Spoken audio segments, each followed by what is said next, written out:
Emeka Egbuka out of Ohio State is one of the most exciting wide receivers in this class, with some of the best route running on display of any wide receiver and an incredible ability to win out of the slot early and often.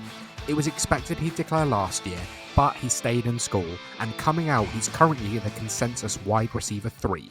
So let's take a little bit of a deeper dive into Egbuka and see how I found watching his tape. Egbuka has been incredibly productive in his time in college across all 4 years, aside from potentially his freshman season, where he only had 9 receptions. He's never really functioned as the wide receiver 1 in the offense, playing behind Jackson Smith and Jigba, and then Chris Olave and Garrett Wilson, first of all, when he first came into the team, and then playing behind Jeremiah Smith this year, who looks to be the wide receiver 1 next year, an absolutely exceptional player. He has had a really solid career and he's a really solid player.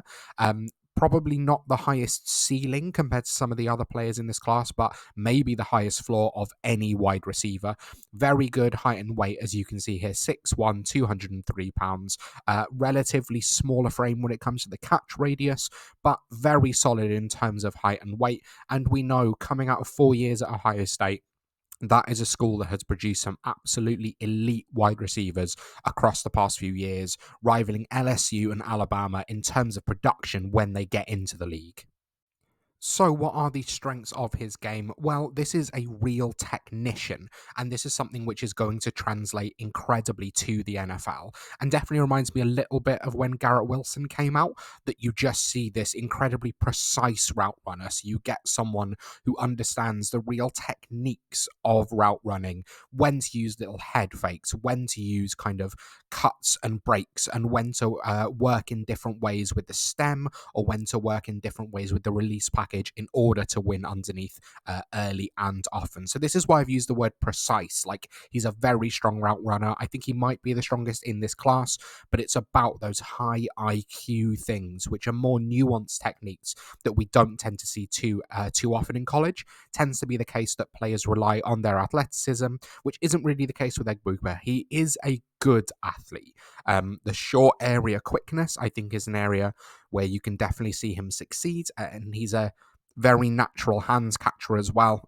So these are traits which are really going to translate very well to the NFL. Someone who can play out of the slot, win early, use lots of different abilities to win. So whether it's winning at kind of all 3 different stages of the route, off the line, midway through contact, and then when the ball actually comes to him, being able to extend outside of his frame and catch with his hands rather than waiting for the ball to come into his body.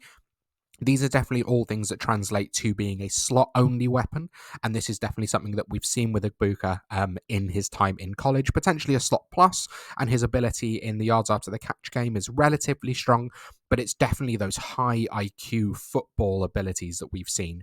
Now, he has been playing for 4 years in college, so obviously he's developed a little bit of more time to allow these skills to grow, so he's had that time to really work on his route running, really work on those head fakes, really work on that release package. But I think it really shows. I think this is something that NFL teams are going to absolutely love. If you are enjoying this video, please consider liking and subscribing. There is so much rookie content coming your way, including a whole bunch of other profiles. Let me know down below the player that you are most excited to see me scout.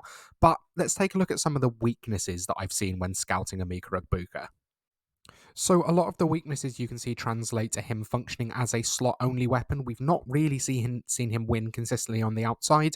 That's just not really in his game, and a lot of that comes down to the catch radius.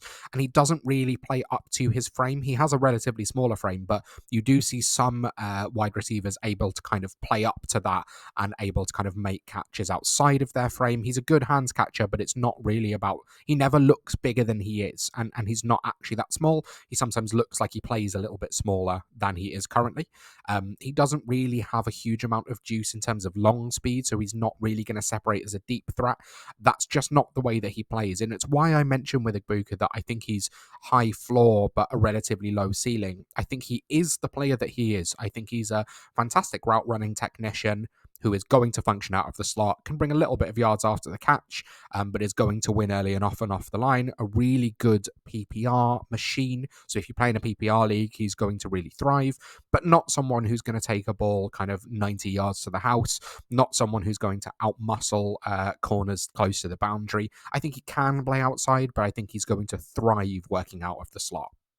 So, playstyle comparison, this is a relatively easy one. I've gone for Chris Godwin. This is someone who can function as a slot plus. So, yeah, you can flex them outside, but if you can pepper with them with targets underneath, they are going to really thrive. If they're going to be a huge threat in fantasy, it's going to be because they're seeing kind of 120 to 140 targets rather than an explosive athlete who's able to get it done on a lot less.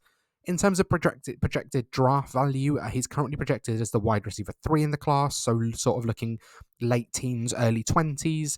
I think he'll be a relatively easy selection for teams who need a wide receiver. I think the Steelers definitely could be interested. I can even see the Rams potentially being interested later on because he functions quite differently to Puka Nacua and they like those flexible options. But I think he probably goes sort of mid-late first round, probably as the wide receiver 3 in this class.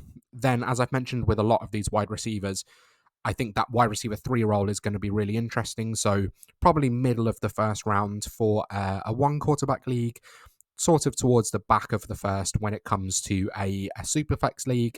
Depends on how you're going to stack up Egbuka against the running back class. The running back class is obviously stronger than wide receivers. Just going to depend how you rank between kind of your RB3 and your wide receiver 3 if he functions in there for you. I think currently he's my wide receiver 3. It's not a prospect that I'm hugely excited about because I don't think the ceiling is going to be that high. But if you're looking for a solid sort of wide receiver 2 to 3 for the next, I reckon, 7 to 8 years, Egbuka is pretty much guaranteed to be a success in the NFL. And in PPR leagues, I think is going to be a really solid contributor to your fantasy teams for a very long time. So that is going to do it for today. Let me know if you rank Egbuka as your wide receiver 3. If not, who do you have over him? And let me know which other players you're really excited to hear me talk about in upcoming episodes. Have a great time. Thank you so much for watching, and I will see you next time.